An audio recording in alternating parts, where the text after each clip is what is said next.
version of me is DOOGEE T20, and today I would like to show you how you can manage out rotation. First of all, go into Tab menu. Now just look for Out Rotate icon, and when you find it, click on it. As you can see, mine is now black.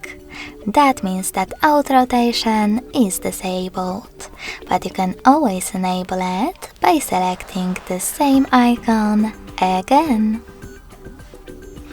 Thanks so much for watching. If you enjoyed this video, leave a like, comment and subscribe.